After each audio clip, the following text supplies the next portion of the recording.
So hello mga kabisyo, once again, eto na naman tayo somewhere down the road. Guess where? Hulaan, nasan tayo? Siguro sa mga nakaka-relate, yung mga mahilig sa kotse, no? Mga mahilig sa car accessories, mga mahilig magpaganda ng kotse. Siguro nakaka-relate kayo kung anong lugar to. So sasabihin ko na, ayan, as of now, nandito tayo sa kahabaan ng Evangelista, Pasay City, na kung saan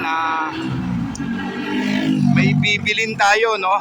Aangka tayo ng piyesa ng sasakyan para sa pinapagawa nating sasakyan ng kasama natin.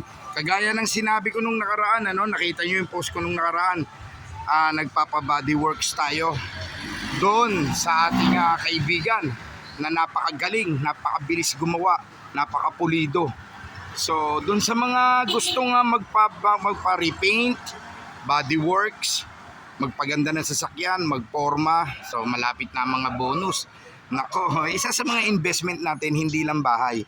Yung sasakyan natin, investment din natin yan. So kailangan inaasikasuhin yan, pinapaganda, binibila ng pyesa, binibila ng accessories. So ayan, nandito tayo ngayon. So yung mga gustong mag-inquire, no? Yung mga gustong mag-inquire, gustong magtanong, just free to call or text lang Jerry K at your service. Alam niyo naman tayo, all around macho papa, no? Lahat, pati kotse ngayon pinapasok na natin, pati car accessories pinapasok na natin. Ganyan lang kasimple, diskarte lang sa buhay, no? Huwag nating sisihin ng gobyerno, huwag nating sisihin ng politika kung ano nangyayari sa buhay natin. Maraming paraan para mabuhay ng masaya at masagana. Ayan. So ayan, ang init-init, tanghaling tapat, nandito tayo sa kahabaan ng Evangelista kasi hinahanap natin yung piyesa na kailangan natin.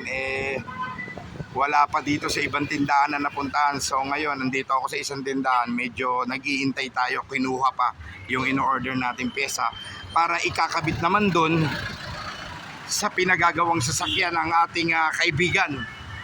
Ayan, diskarte kahit pa paano. Sideline din pag may time. Huwag tayo umasa sa iisang trabaho lang, no? Hanggat kaya mo, kung makakadalawa ka, hatiin mo katawan mo, dalawahin mo yung trabaho mo, tatluhin mo yung trabaho mo. Sayang ang pagkakataon, opportunity. Pag may pagkakataong kumita, samantalahin, di ba? Huwag natin pabayaan, lalo na malakas pa tayo, kaya pa ng katawan natin. Yan, huwag tayong palaging pa-pogi points lang. Tama na yung pogi ka na, may laman pa bulsa mo. Yan. Kung macho papa ang hanap mo, si Jerry all around ay nandito lang. Ayan. Certified turista, ang lalaking walang pahinga, always on the go, always on the move. Ayan, siya. Kakabulol-bulol na ako, no? Certified turista, ang lalaking walang pahinga, always on the go, always on the move. God bless and more blessings po sa ating lahat. Advance Merry Christmas. Yung mga may problema sa sasakyan, makina, body works, magpapaganda ng sasakyan, andito lang si Jerry K, baka matulungan ko kayo.